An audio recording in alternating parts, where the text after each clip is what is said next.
and we are just now starting the session number 1B, and we have with us the chair for the session, Dr. Vijay Singh Rathod from IEIS University, India. He is professor and head there, and he is also in charge of all the international relations concerning with IIS University, India. I hand it over the session for chairing to Dr. Vijay Singh Rathod, to Dr. Rathod for his opening remarks.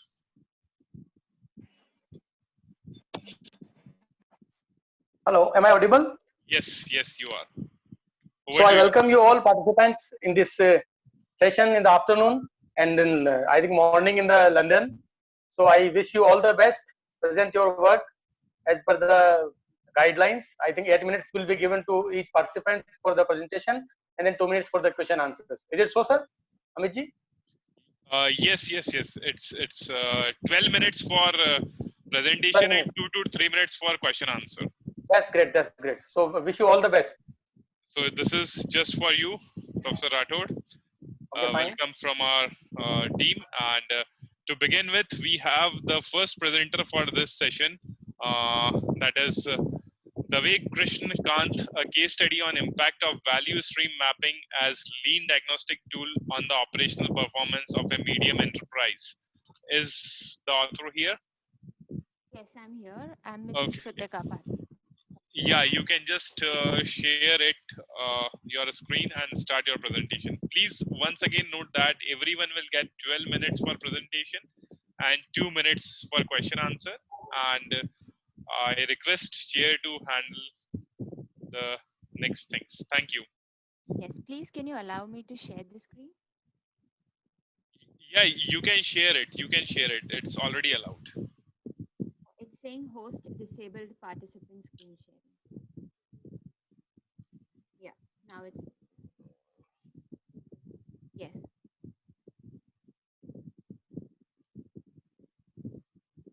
Okay.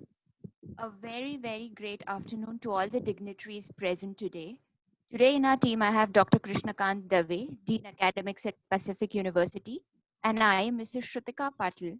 Today, we would be presenting a case study on the impact of value stream mapping as a lean diagnostic tool on the operational performance of a medium enterprise. So let us all begin that why is value stream mapping such an important tool in the lean diagnosis? So as we all see here, Toyota is the world's largest automobile manufacturing company in the world. But this was not the case after the economic crisis of the World War II. Kichiro Toyoda, when he invented his car, he started to understand that he had to learn the techniques from USA. So he and his team visited the Ford plant in USA to understand why they were so productive. When they came back, Kichiro and his team decided a goal for themselves that in 3 years they would reach the productivity level of the US standards. Now, to reach this mission, a head of the department named as Taiichi Ono took forth this responsibility and came up with something called as the Toyota production system. So whenever the Toyota production system thinks of taking ahead a productivity improvement as a project, the first thing they start with is something called as the value stream mapping. So the value stream mapping works on the principle that a work can be divided into a value added work or a non-value added work. A work is said to be value added if it satisfies all the three criteria. Criteria number one, is the customer willing to pay for this work? Criteria number two, is the work undergoing some physical transformation? Or criteria number three, is the work done right in the first time? If a work or an activity adheres to all the three of these parameters, only then it is a value added work. Else, it is a waste, in Japanese called as muda, and it is mostly because of either waste in transportation and motion, or if we possess a lot of inventory, either there is a lot of waiting in our work or there are a lot of defects.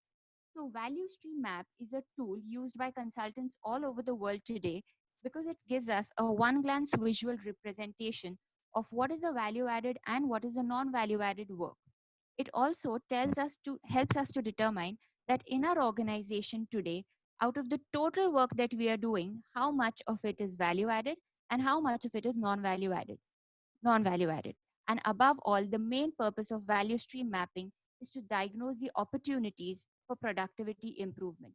So let us start with a case where we used value stream mapping in a circlip manufacturing company.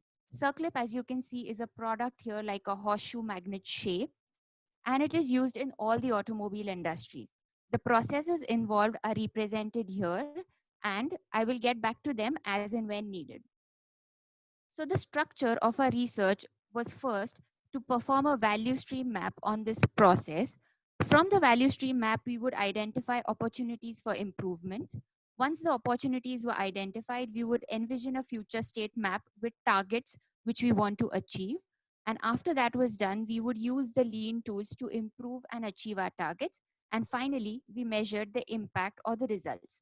So before we even started the current state value stream map, we followed something called as the Pareto's principle, which states the 80-20 rule. As you can see, this organization here has around 12 products in their portfolio, and which one to start from. So we started with the Pareto's principle, which states by that tackling of 20% of the problem, we can achieve around 80% improvement in our productivity. So based on the product quantity matrix and the profit margin stated by the management, we decided that we would carry ahead the value stream map for our product B11040, and this was traced for a batch of 1400 pieces. So as you can see, the order to delivery cycle of B11040 for 1400 pieces was tracked. For every process, we measured the cycle time. Cycle time is the amount of work time required to complete one piece of work. But since we traced this for a batch of 1400 pieces, we measured the cycle time, the value added cycle time, and the non value added cycle time. The yellow triangles we see between the two processes is called as the interdepartment inventory, which is being expressed in number of days. Like for example, if this is I2, it means the inventory between these two processes is for 2 days.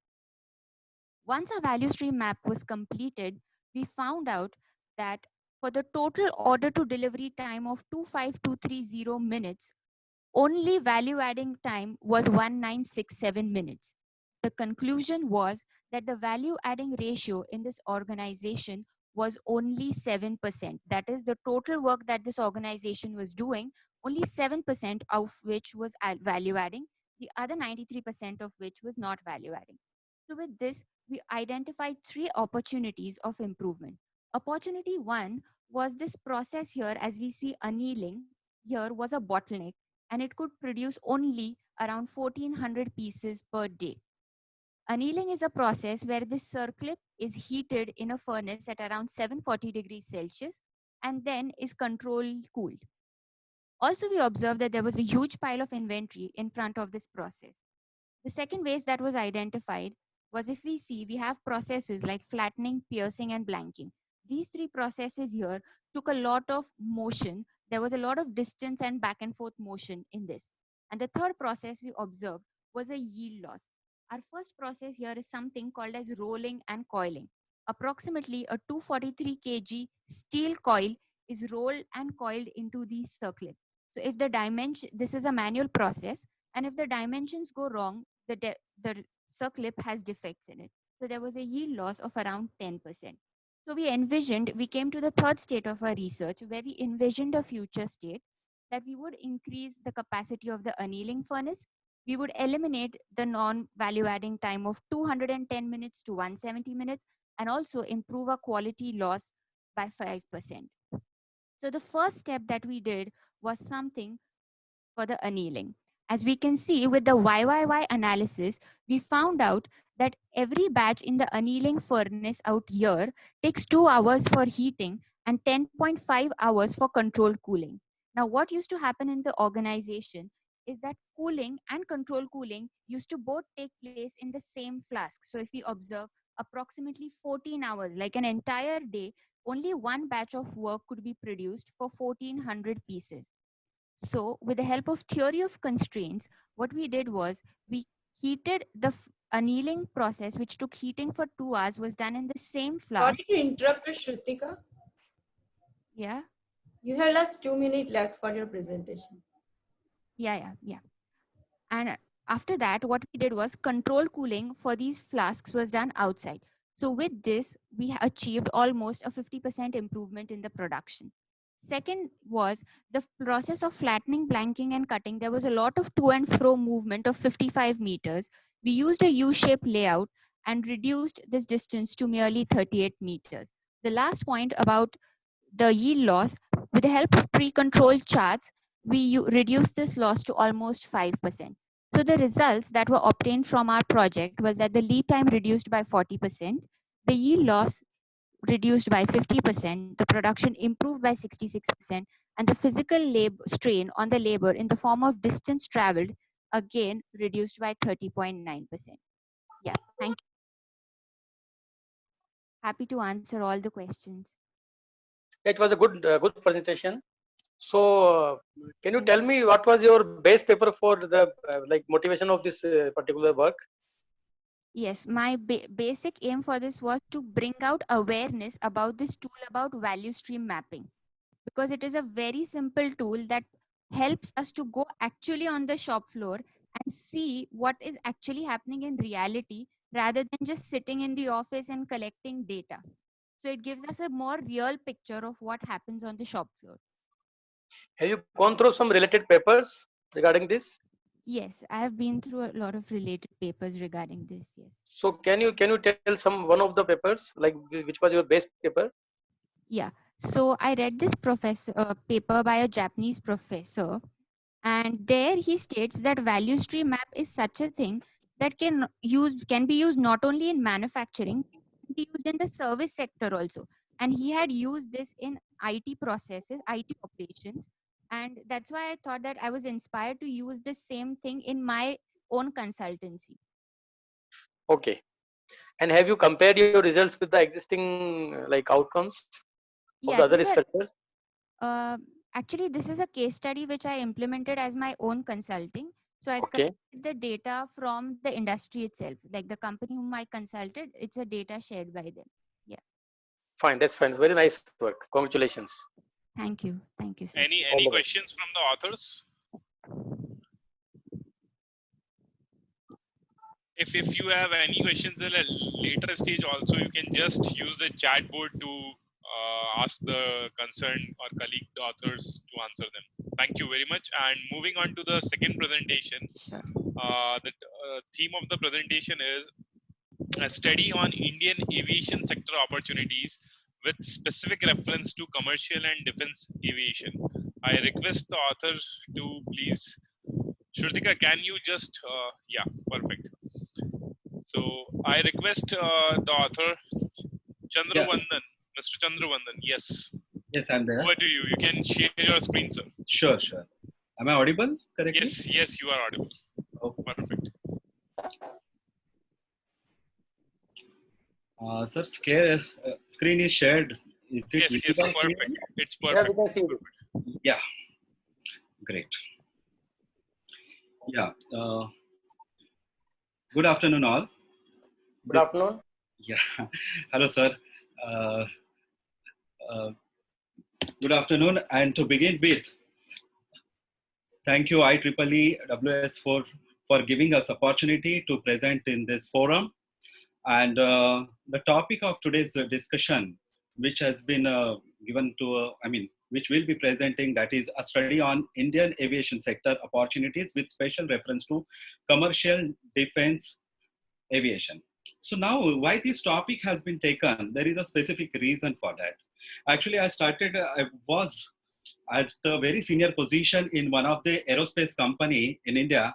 And that is why when during my research in the which sector to invest on, where we wanted to expand, while working on that, lot of questions were raised, and out of that we found out this particular topic is quite interesting to work on, because where Indian entrepreneurs to invest, or Indian, if somebody wants to start the business in aviation sector, particularly with reference to commercial aviation or defense aviation, this opportunity can be cash on. So now let's take it to the next level. We have considered both the sector, that is civil aviation and defense aviation. Civil aviation, wherein you and me are flying, And whereas defense aviation, which is particularly used by defense agencies for surveillance, reconnaissance, and various other activities.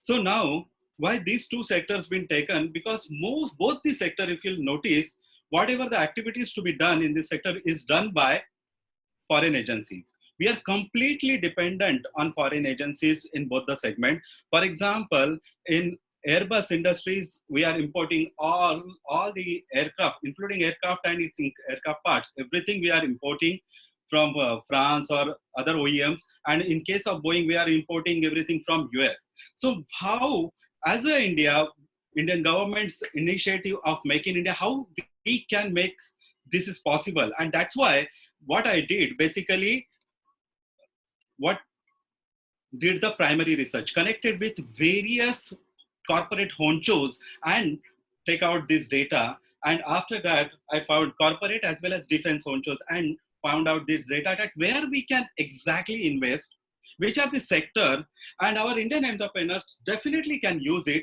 Because after finding out various sectors, I did relative importance index and found out these particular sectors are the best, and those only are being listed over here. Okay, and objective definitely, as I already pointed out, that to identify the areas of civil aviation and defense aviation which are underserved and gives investment opportunities, where in Indian, as a Make in India, we can invest on. Conceptual limitation. Why the limitation I have been discussing? Because this is completely regulated industry, commercial aviation as well as defense aviation. Commercial aviation is regulated by DGCA in India.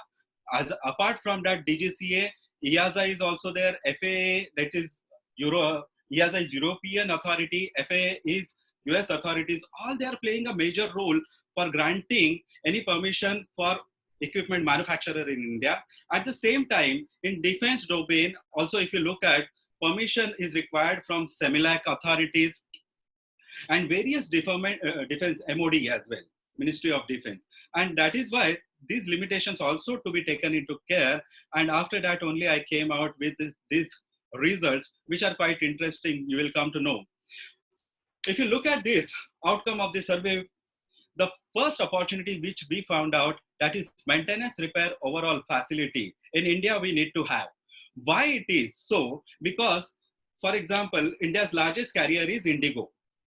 Okay, so Indigo are having more than 250 planes, but all these 250 planes they are sending to Sri Lanka, Singapore, and Dubai for maintenance purpose. So whereas all these 250 aircraft can be done in India, and that is why I see this as a great opportunity. Many all the compliance, whatever requirements are there, definitely can be fulfilled in India. There was one lacuna in the system, that was Indian MROs were charged at 18% of GST, whereas foreign MROs were charged with duty of only 5%. There was a big gap, and that is why this issue has come up. But now government has removed these particular tax issues, and that is why now we can expect MRO industry will definitely going to be going ahead in coming few years. Now the next opportunity is support services, that is PBH, that is pay by hour contract. Basically in these contracts, what is happening, the aircraft is maintained by some other agency. In case of Indigo, it is maintained by Air France Industry, and that's why picture been put like over there. So Air France Industry maintains complete 250 fleets, and that means component requirement of that 250 fleets. And that is why not an Indian agency can also start their component maintenance facility. This is one more suggestion as a part of Make in India. The third one is components and part manufacturing. India is not having any as such manufacturing base for aircraft component. Really, this is amazing opportunity. In fact, we can export as well. The fourth opportunity which I see, whenever the MRO industry is there, to fulfill their requirement, we require special tools and all. And that is why these are very costly special tools and test benches. That requirement also can be fulfilled by Indian entrepreneurs, and this is what the opportunity is. This is with respect to commercial aviation. Now I will talk about the defense aviation, which are the opportunities. Let's discuss about defense aviation as well. In defense of aviation, the first opportunity based on relative importance index, I found out that is FEM and CFD analysis. FEM stands for finite element method, and CFD stands for computational fluid dynamics. So in India, hardly only one agency is there which can able to do this level of analysis, which requires for aircraft upgradation and all. So that's why I suggest this is one more opportunity. Otherwise, we are completely dependent on Israel or American agencies for this kind of analysis. Whereas we have a lot of IITs and IIT engineers. Really, I found them that they can work on this kind of analysis, and this is a great opportunity.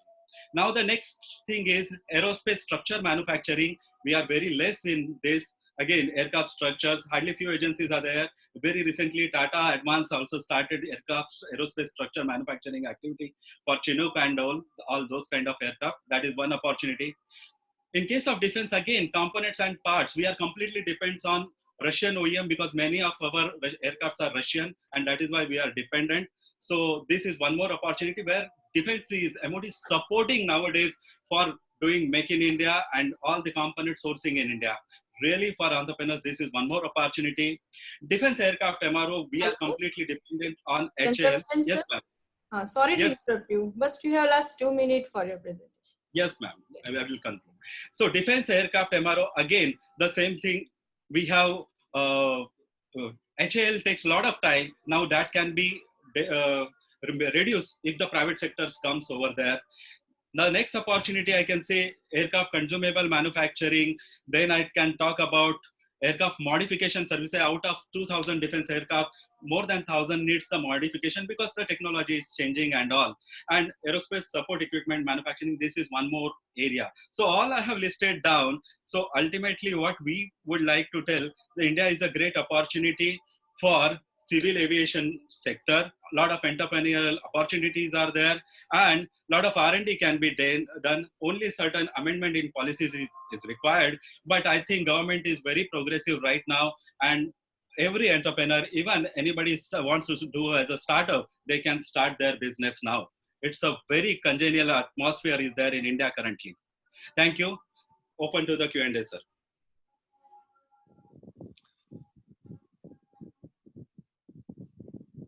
Sir, you are not audible, sir. Please. Vijay sir, you are not audible. Now can you hear me? Yes, sir. Please. Yeah, it was a very nice presentation by you, and thanks to you also for collecting all these informations for us. Thank you. And so, can you tell me what is the role of ICT in all these things? ICT. How can you connect ICT technologies for these aviations? I couldn't get you. Can you tell me the full form? Then I can explain. Information and communication technologies, how they are beneficial for this. Okay, fine, sir. Sir, ICT, information and communication technologies, because now I will. There are two cases. If I talk about civil aviation and defense aviation. In defense aviation, ICT technologies, anyhow it is needed, and India is going for that, because what is happening now, which aircraft, which position are there, that is not available to the government also, including during rescue operations and reconnaissance operations also, government has not got the full-fledged data. Whereas now, government is going for an integrated command center, ICC it is called, and through that, they will be monitoring each and every aircraft. And that is why this technology is going to be there, and government is with Cyient and all many companies, they are already started working on that. The second aspect, if I talk about civil aviation, it is all command centers are already available in India. And in fact, if it is Indigo or Air India, if you want to monitor any aircraft at any point of time, where it is, any component, if any defect is there, that data is already available in the command center before the aircraft arrives. And that is on CETA DCS kind of systems are there. So those are available. Sir. Thank you, sir. Okay, thanks. Any other questions, audience?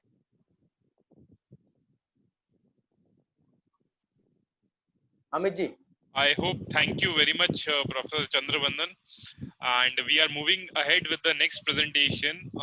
And I invite Max to kindly share his screen. The paper title is Visual Authentication Scheme based on reversible degradation and QR code. Good afternoon. My name is Max. Okay. Yeah, you can share your screen now. Okay.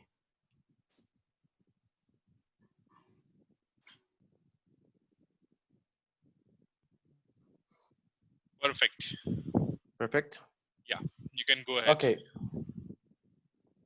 Well, good afternoon. My name is Max Fiskara Melgar.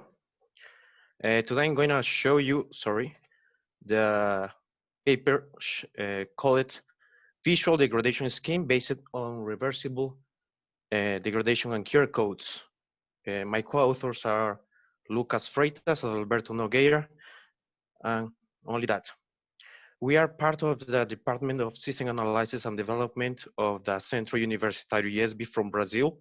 And also I am a cybersecurity researcher at the Samsung RD Institute in Brazil. Well, what I'm gonna talk up with you about is a brief introduction, the concept of meaningless reversible degradation, what consists our data validation scheme, results, and finally conclusions. Well, we use in this work as one of the main tools the QR code. You all probably know the QR code technology. It has 40 versions from version 1 until version 40, and it also comes with 4 error correction levels from 7% until 30%. We use in this work the zebra crossing library. Here, in the zebra crossing library, we can see that we have at least three type of data capacity modes for storing bytes. Numeric mode, which it uses only numbers, alphanumeric numbers with letters, the byte mode. In this work, we use the byte mode because our goal is to store bytes in the QR code. There is an example here showing a QR code in version 5 error correction level H with a text here, WS4 conference and words 2020 London here. This is an alphanumeric QR code, which is readable for almost all QR codes readers that are available in market. Well, the other concept that we use here is reversible degradation. What consists reversible degradation? Reversible degradation was proposed by the University of Campinas here in Brazil as well. And it consists in that you have an original file, 100% quality, like for example, a picture or an audio file, MP3, and you degrade it purposely. So you have an objective that is to degrade it, show to the final customer the degraded version. If the customer wants the full quality version, the customer pays, you send a key, which is an error correction redundancy data file of an error correction algorithm.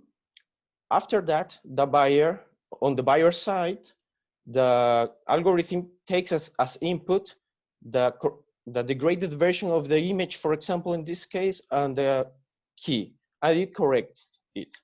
That was the original concept. After that, we made a proposal of meaningless reversible degradation. That consists that it's same than the reversible degradation original concept, but the final customer cannot see the original image or audio file, even degraded.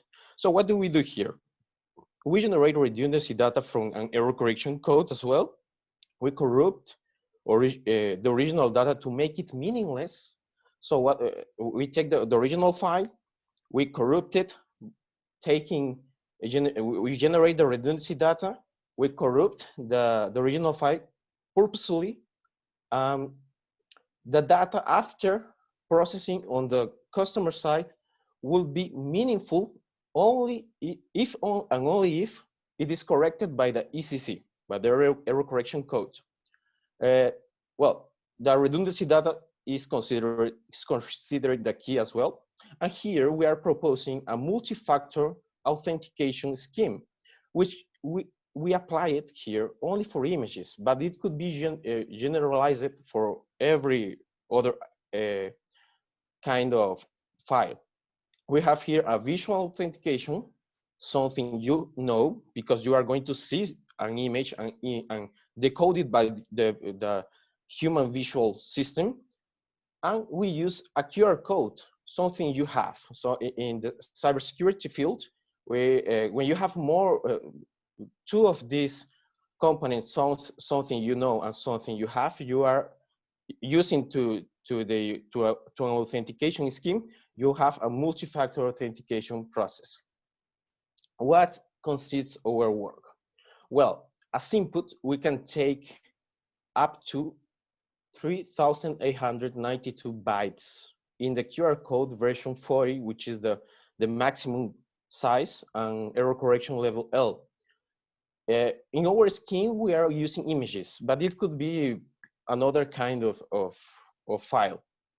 The meaningless reversible degradation counts with K bytes of input from the ECC error correction code. And we do this scheme here shown in this figure. In this figure, we have the Y bytes from the image, for example, and we take the two first bits of each byte, we concatenate it in the K bits. After that, we also compute the SHA-256 algorithm, the hash function, which generates an output of 32 bytes. Well, so we have two things here. The K bits that we generated from the Y bytes from the image, and another 32 bytes that are for further ID of the image file.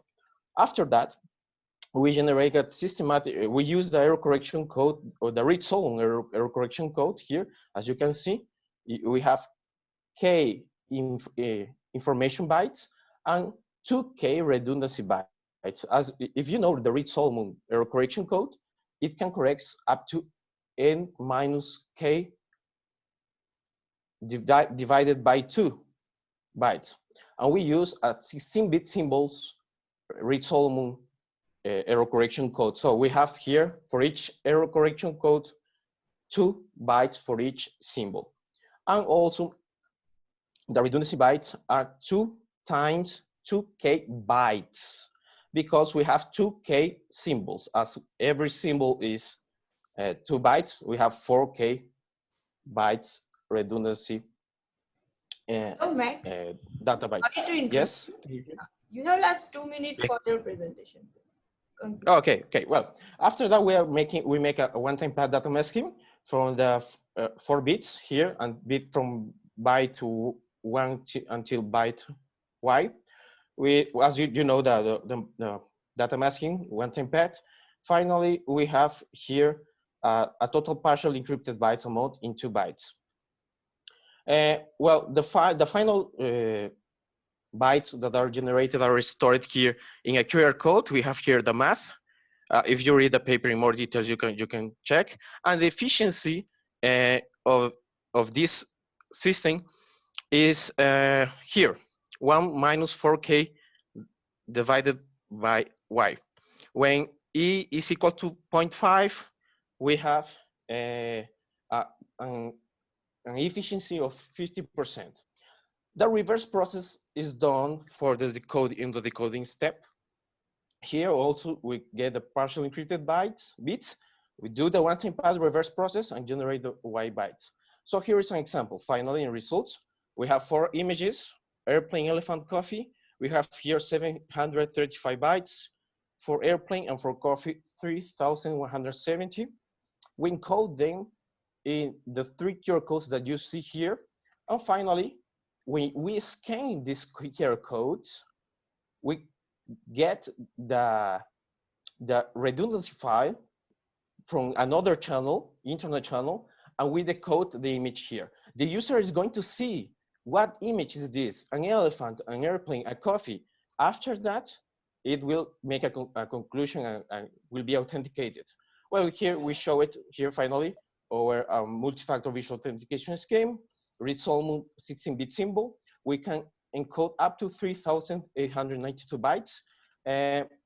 We use the QR code and read-only redundancy bytes. We have a decoding output that is a secret image for visual authentication.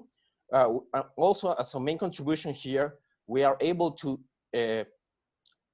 make a transmission up to 50% of the bandwidth in comparison of sending the original image. So we are saving 50% of the bandwidth. And there is only a valid QR code reader for the QR code. So if you use a regular QR code reader here, you're not going to be able to decode the QR code. Well, thank you very much. We thank to the Centro Universitario USB for supporting this research. Thank you very much. And if you have any question, let me know. Okay, it was a nice presentation. Can you hear me, Max? Yes, I can. Yes. Okay, can you elaborate something about your experimental setup, like what data set you have taken and what tool you use? Yes, we used several images here, around 100 images, and all were binary images. As you can see, white and black images are less, they count with less size, you know. So we use here, for example, here in this example, we use from 735 bytes until 3,170 bytes. But we use a lot of images, for example, a car, for example, a WhatsApp app logo file, for example, a Facebook logo file. So the user, if the user sees, for example, the WhatsApp logo file, the user is going to text, this is WhatsApp, for example. Or if the user sees a car, the user texts car, only that, for example. And we use it around around 100 images, and we test 40 QR codes on version 11 until 40. Less than 11 is not a rich contribution because the image is going to be really, really small. Okay. So to justify that our work is better than the others, have you compared your results with the existing researchers? Well, of course, meaningless reversible degradation here. We proposed this definition in 2019 in Czech Republic. So that was the first time that meaningless, the reversible degradation was shown in the literature. And after that, we changed the meaningless reversible degradation to make an authentication system. Here, a multi-factor authentication system based on not only QR codes like was the original meaningless reversible degradation, but only with images. And well, you can take this contribution to edit or to change these codes, which is available in the paper, the link. And you can change it and do further contributions, like for example, with audio, with PDFs, something, other kind of files. That's very nice. Okay. Congratulations. Thank you very much. Any other question? Any other questions from audience? No. You can go ahead, Amit ji.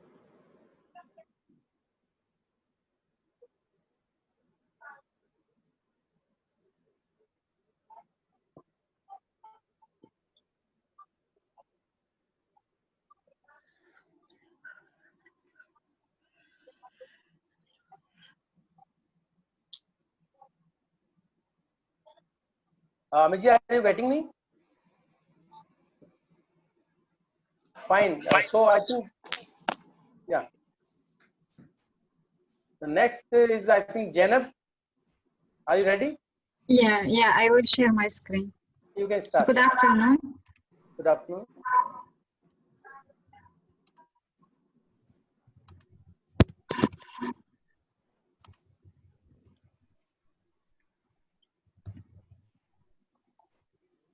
Rawan? Greetings. My name is Ruan Hamdi. And my colleagues are Zainab and Aya. We are fresh graduates engineers from Qatar University, and this paper is supervised by our respected supervisor, Dr. Luay Ismail. So today we are going to present a paper titled IoT-based healthcare monitoring system, bit-sore prevention.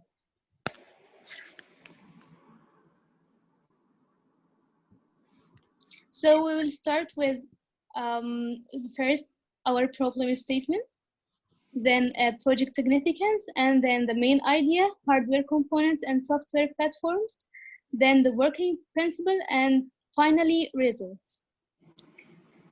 Next.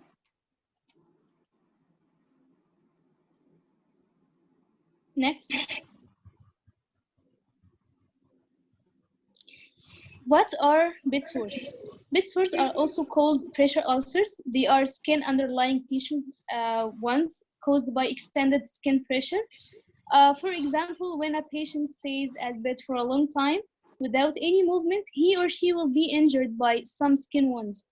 Actually, this is one of the most common medical issues that seriously affect bedridden patients. Next. The bed sore monitoring system can reduce the probability of serious skin injuries, as pressure ulcers affect the patient's quality of life with high pain sensation, knowing that late stages may lead to death. Next. Actually, the main idea of this paper is that the proposed system is IoT-based system, which monitors the patient's condition. The patient's conditions depending on body temperature, skin humidity, and body immobility duration, which are the main causes of bed sores occurrence. The system also provides an action towards the patient's measured signs by releasing gentle air with suitable temperature through vents from the mattress of the patient's bed. Moreover, the system has a mobile application to maintain the ability to monitor the patients by the concerned parties remotely. Next. We have the hardware components here. We use the HT11 humidity and temperature sensor, FSR4064 sensor, optocoupler, Raspberry Pi, relay, and ESP32. Next. And finally, for the hardware, we use the heating and cooling ventilation units. Next. We have used software platforms as Raspbian, Mosquito, Arduino, Node-RED, Blink, and PHP MyAdmin. Next. Actually, we used MQTT concept in our project, but before we know how did we use it, let's know a brief about it. Actually, MQTT stands for Message Queuing Telemetry Transport. It's a network protocol that transports messages between devices, which consists of many elements, such as the message, which is the information that the clients want to exchange. And the second one is the topic, represents the method of how the client specifies where it needs to publish the message, or the clients register interest for arriving messages. The third is the clients, which are the devices that exchange data and commands with each other. The fourth one is the broker. The broker is the server that can receive messages, then determine who is interested in them, and publish these messages to all interested clients. And finally, we have the publisher and subscriber, can be summarized as the client is the subscriber. And now my colleague Zainab will explain how we use the MQTT. Hi, I'm Zainab. In this diagram, we are going to establish a communication between a Raspberry Pi running the Node-RED software and the ESP32 using MQTT. The sensors collect the data, and uploading the Arduino IDE code to the ESP32 allows to publish the messages of the temperature and the humidity from the DHT11 sensors on the temperature and the humidity topics through MQTT protocol. The Mosquito broker is responsible responsible for receiving all these messages, filtering them, decide who's interested in which, and then publishing the messages to all subscribed clients. The Node-RED client subscribed to these topics to get the sensor readings.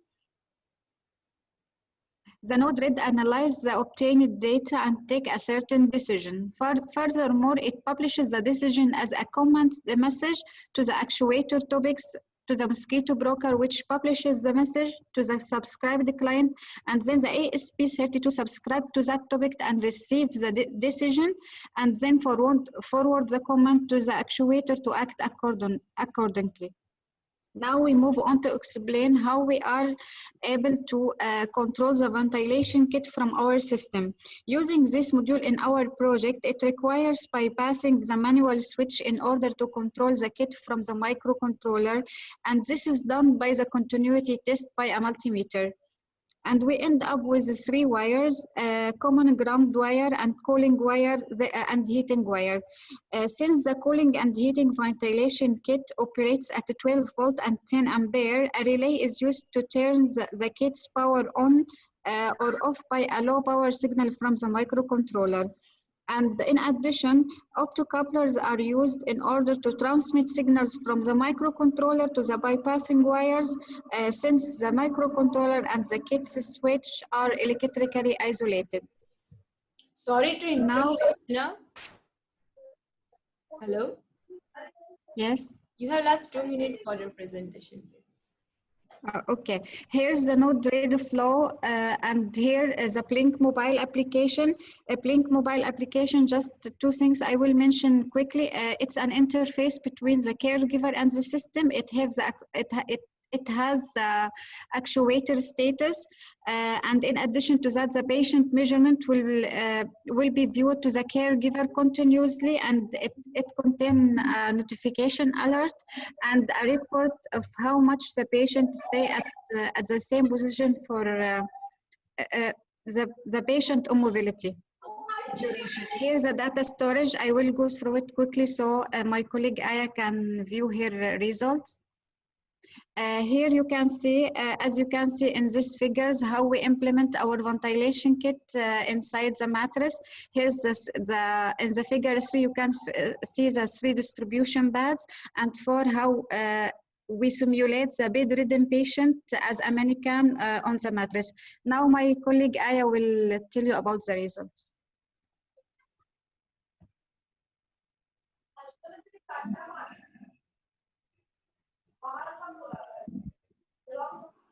Okay, Azinab, please go to the future work. There is no time to explain this.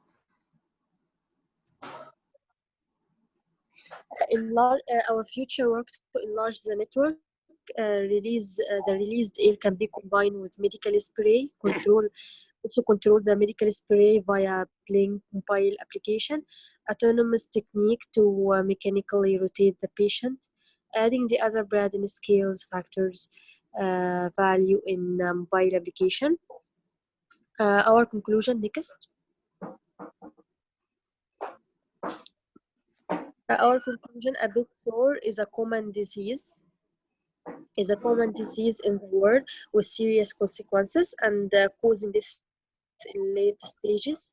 The main goal of the project is to find a solution that helps in preventing pressure ulcer occurrence. Thank you. We are hearing you for any questions, and thank you for hearing us. Yeah, actually there is a lot. This presentation need more time than it's 12 minutes, so I skip a lot of slides. It seems a very nice work you have done together, and congratulations to all 3 of you. And I'd like to appreciate the way of your slides. It was very nicely, beautifully presented. You have taken very nice diagrams and all these things. Very nice. So, what was the motivation behind your research? Like, how did you start this work? Why did you start this work? Actually, first we searched about the senior project idea, and me and my team, we prefer to go to the medical sector. So we start to visit the hospitals and the medical college. Then we end up with this the pressure ulcer has no solution till now. So we start to work on this idea, and yani, while we are working, we have new ideas like a mobile application to control. After we visit the hospital, we know yani, that if we make a gentle warm air or gentle cold air, it will reduce the possibility of pressure ulcer occurrence. That's good. So That's good. So, as far as your own observation, what are the limitations of your research? Sorry, doctor, could you please repeat? Can you elaborate some of the limitations of your research so far, which you want to improve in future? Yes, we have mentioned that in the future work, we wanted to make a very nice process, which is adding a medical spray Okay. in our, so we can like healing or making the infection less for the bedridden. And Okay. also controlling this one automatically and also via Blink mobile application. But since COVID-19 and we couldn't implement it. We just stick with the cooling and heating air. Very nice. Very nice. Thank you so much for such a nice presentation. Thank God you. bless you. You're welcome. Thank you. The next presentation, Amitji. Thank you very much. The next presentation, I think if the author is present, cloud-based service, cloud-based secure personal health record management system using mixed node and blockchain. Mr. Naveen or Mr. Rituraj, are they present? I think they are not here. So we will move on to the next presentation, that is enhancing isolation in a two-way element array using an array of spiral resonators. Mridula or Kavya, anybody is available? Sir, my name is Rani Ajay. I hope I'm audible. Yes, you are audible. You can share your presentation.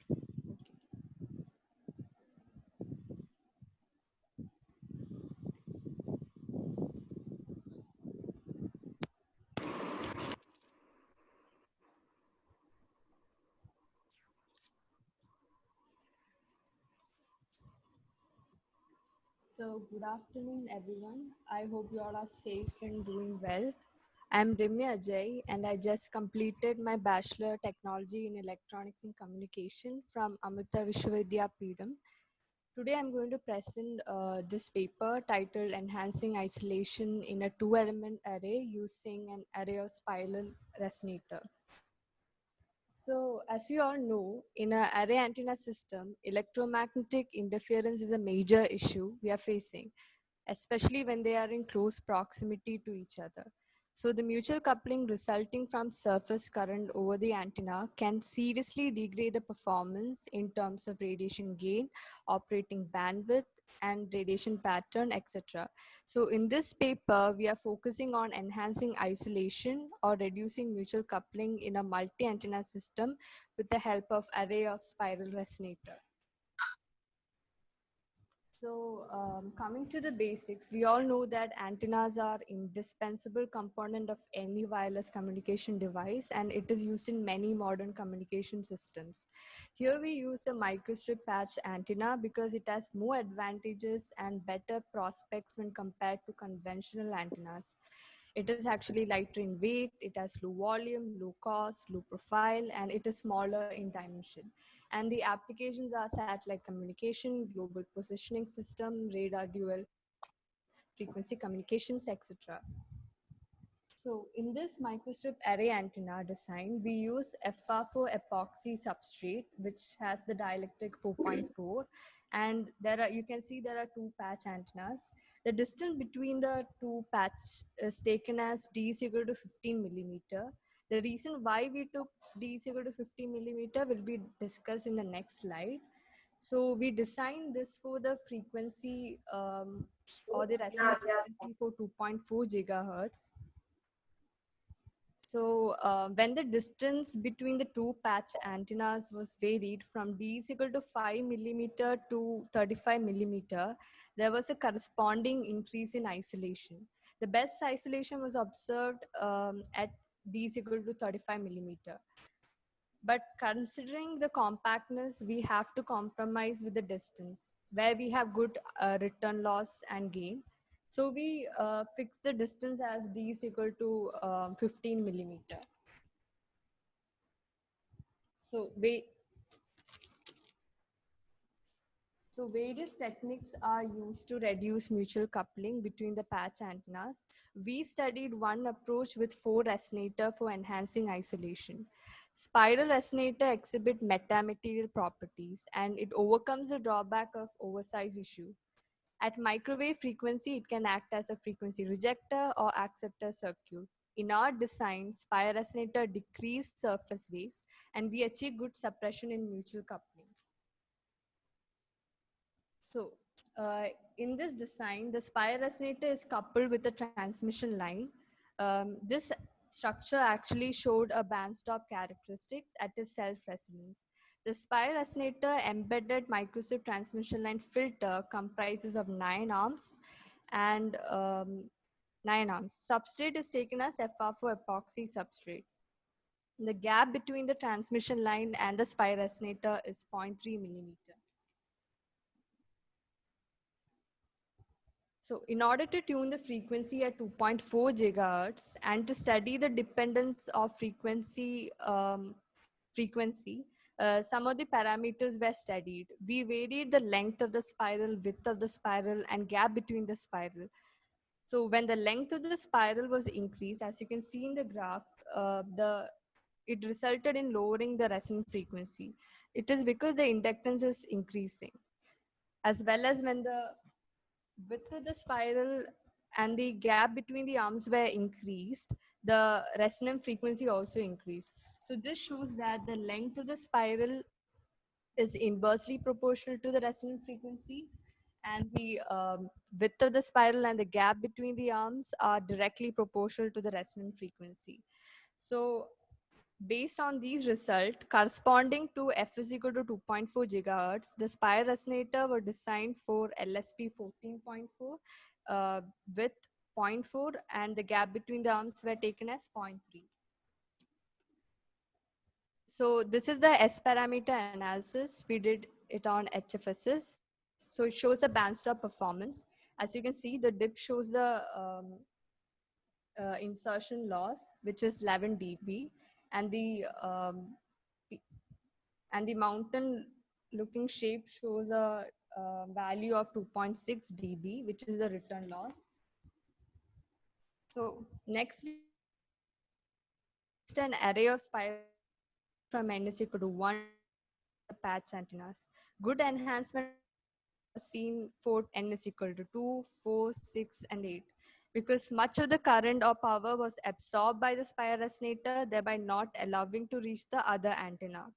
For N is equal to 3, 5, and 7, there was no improvement because the current distribution through the metal is such that it is opposite in direction and it is also out of phase. So it got cancelled. Therefore, the isolation reduced for N is equal to 3, 5, and 7. So out of all, the best result was shown at N is equal to 4. So this is the structure with 4 spiral resonator and 2 patch antennas. So the arrangement of spiral resonator showed huge impedance for electric field at the frequency of operation, thereby obstructing electric field to the second patch. This is evident in this video.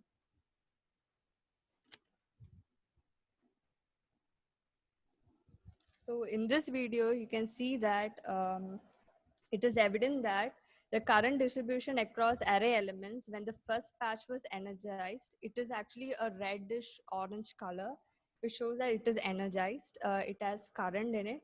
And the second patch antenna is completely blue, which shows that the spiral resonator is actually blocking the transmission from the first patch antenna to the second patch. So these are the results we got, and this is the comparison with and without the resonator. So without the resonator, we got isolation of 17.70 dB, and with the resonator, we got around 26.04 dB. So there is actually an 8.32 dB increase in our in the isolation. So in this slide, it actually shows a variation of S parameter that is measured and simulated result. So there is not much difference. Measured is actually the fabricated one. So the isolation is almost equal to the simulated result. The blue lines represent the isolation, that is S21, and the S11 is actually the written loss, and we got a very good result. So these are the result with and without the resonator. So in conclusion, when compared to the other proposed existing techniques, our design has comparatively less center to center distance, that is 0.4 lambda, making it compact, and we had an 8.32 increase in isolation for a minimal gap between the patch antenna. This shows that array of spiral resonator can enhance isolation by suppressing surface wave. Thank you. So any questions? Okay, nice. So what was the tool used for the simulation? The tool was HFSS, ANSYS HFSS. Okay, fine. And have you also compared your results with the existing recent researches? Yeah, we have compared the result, and our result is comparatively better when compared to the other result.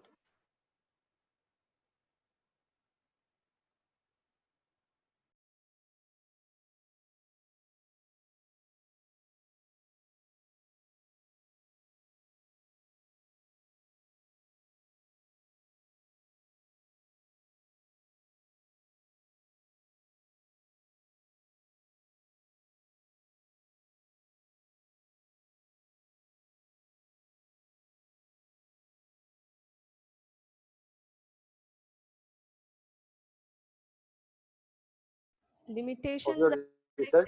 I think the limitation, I would say, we actually designed for 2.4 gigahertz, which is now used in commonly for Wi-Fi and garage door openers, etc. But now we are moving into 5 gigahertz, so maybe our future work would be focusing the tuning the frequency at 5 gigahertz. So Okay, fine. Thank you. yeah, thank you, sir. Amiji, we can call the next one.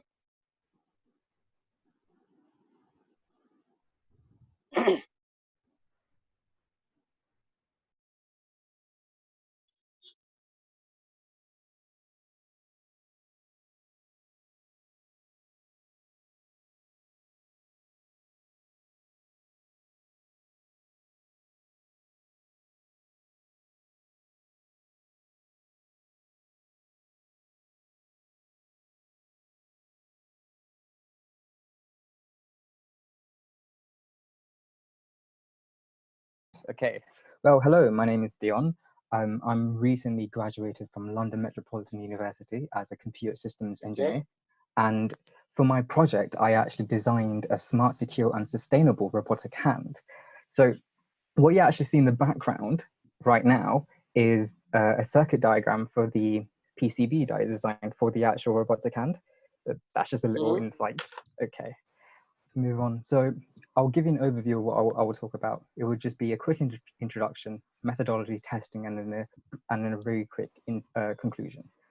So, in essence, I first of all, I would like to thank the chair for this session, Dr. Shukla, for sparing his valuable time and chairing this session, because it's really difficult to chair a session over a screen rather than physically, because you need to be concentrated throughout the session on the screen, listening to the presentations, commenting on the work.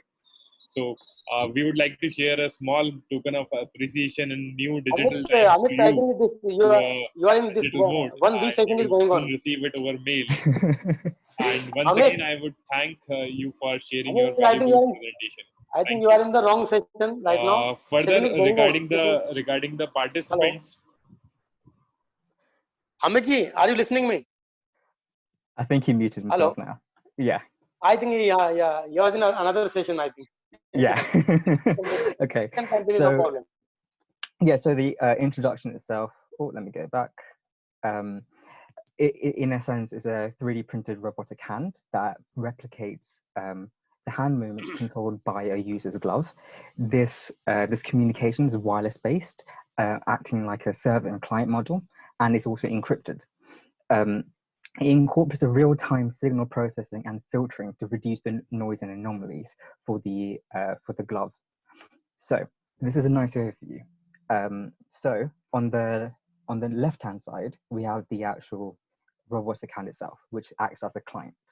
Now, there's two power deviations. One is 3.3 and the other is 5 volts. The 3.3 volts goes to the ESP32, which is what the previous presenters actually used as well. And that acts as a server. The 5 volt rail goes to the server driver itself, therefore powering the actual hand. And the ESP32 also has a status LED just to tell me if it's connected or not. Now for the glove section, which acts as the actual server, that's represented on the right-hand side. It has the direct power control, and then it talks to the flexible sensor and the gyroscope itself. The flexible sensor, in essence, just shows how much the finger has been changed to degree, and the gyroscope is the x-axis rotation of the forearm. Now, the methodology section of this. So, the methodology in a part just breaks down to 3 different sections. One is the 3D printing and modeling. The other one is the all the electronic components, and lastly is the networking and security side of things. So the 3D modeling and printing, I used a CR10 printer, which I have at home, and I used a wood-based PLA because it's one, sustainable, because it's made from it's actually made from vegetables, and 2 is biodegradable as well. So that's the main focus of why I used a wood-based PLA filament. Now, going to the next section, which is the electrical component side of things. So there's quite a lot of electrical components in this. So again, there's a power module. We actually have 6 different unique servos to actually pull the fingers and also to rotate the forearm. And I have a micro servo to actually have the opposable thumb as well. Then the ESP32, 2 ESP32s, one for the client, one for the server, and I actually use fishing reel because it has the tensile strength to actually pull it down, and it doesn't degrade over time like kite string. Now on the other side of things, which is the glove itself is a lot easier to do, but it required a lot of stitching, whereby I have a flexible sensor to actually see the movements of the fingers, and the gyroscope to then measure the rotation of the forearm, and of course another ESP32 to act as the server itself. Now for the networking side of things and the encryption. Due to the limitation of the processor, I'm not only using this ESP32 to give me live readings of the hand, it also acts as a server, and it encrypts the data all on top of that. So the encryption side itself has to be lightweight, otherwise I will overheat the entire process. So I used a very simple but effective XOR encryption to encrypt the data to be sent over, and then decrypt the data as well. It had a shared public key between both. So I've actually tried a different approach using Stream and other block ciphers as well, but that actually overheated the ESP32 to 70 degrees, and I had no cooling. So that was a bit dangerous. So I reverted it back to a much simpler and more effective XOR encryption. Now for the testing. There was various testing, of course, again, split into 3 different parts. One is the 3D printing testing. The other is the actual, is the flex sensor filtering, and then the gyroscope, filtering as well.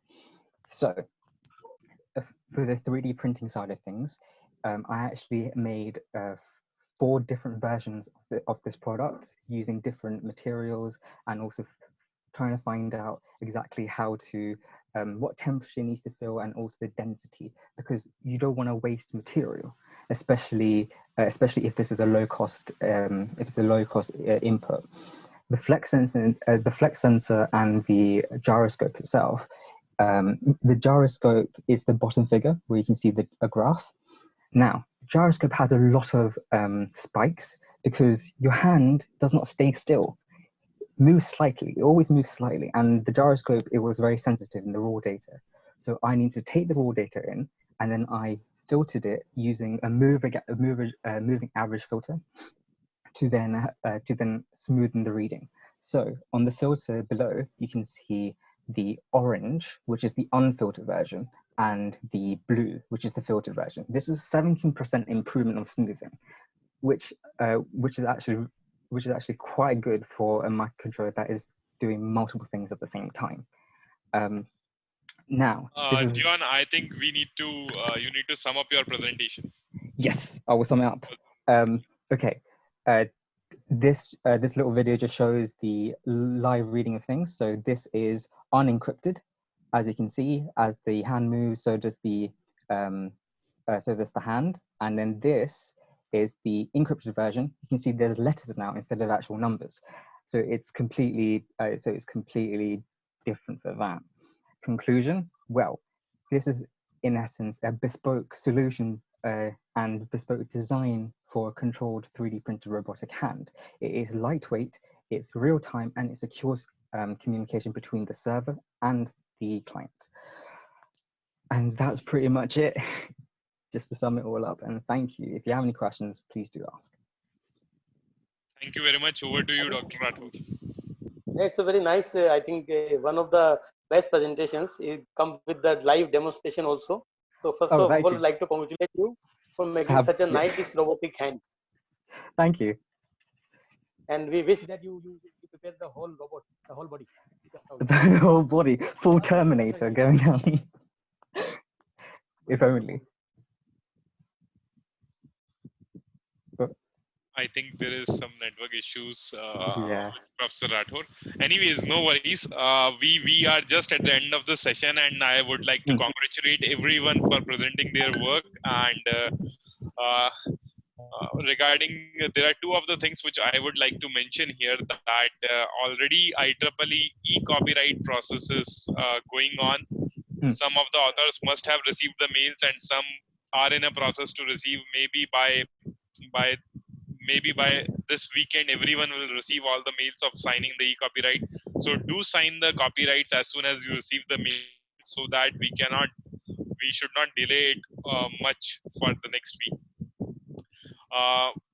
The whole publication process from the conference date, it will take around 2.5 to 3 months, maybe before and maybe some slightly after, but it all depends on the queries we are receiving in between from IEEE due to content issues or anything. If there are some content issues, if there are no queries, I think it will be even completed sometimes in 2 months also. So these are the two things. Thirdly, regarding the certificates, to all the presenters and all the participants, we will share the certificates as soon as the session is over to everyone, along with their payment receipts as well as the thank you letter from our organization. So you all will have a presentation and as well as digitally participation certificates maybe in next 30 minutes from the session is over. So I wish you all the very best, and I would like Dr. Rathod, I think there is some network issues, so he has went out. But anyways, I would like my team to just showcase a digital certificate for his efforts on the screen to everyone, so that we can so this is just a token of digital appreciation to Dr. Rathod, which we will be sending to her, and similar kind of certificates are being due for you as well for digitally participated and digitally. So once again, thank you very much, and I hope that COVID-19 will soon be a thing of past, and we will again meet maybe next year for this conference in 2021 in London. Until that time, please do take care of yourself, stay safe, and do your part, whatever you can, according to the instructions from your government, to be safe and in environment. But last 1 minute, Dr. Rathod is already here, so last closing remarks from him. Your voice is not coming. Your voice is not coming.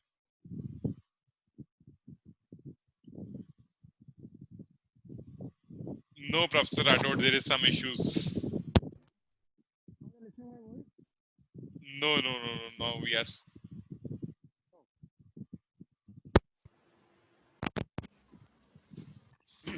Hello. Yeah, yeah, yeah. So this is your appreciation certificate, sir. You can get my voice? Yes, yes. Now I can. Okay, fine. So thank you so much for such a nice certificate, and personally I let me congratulate all the presenters for such a nice presentations, and I wish all of you a good luck ahead. You just improve your research in future as well, and let us meet again next time in London physically, so that we can see each other and then we can meet. Thank you And very much. congratulations to Amit ji for such a nice conference. The inauguration was really good, and we hope that all the sessions go well tomorrow as well as today. Thank you very much. And do attend all the sessions and remember the point of takeaways. Conferences are meant for takeaways, and in digital environment, the only takeaway you can have is your learning and your network increasing. So please, please, please do attend all the technical sessions. Thank you very much. Thank you so much.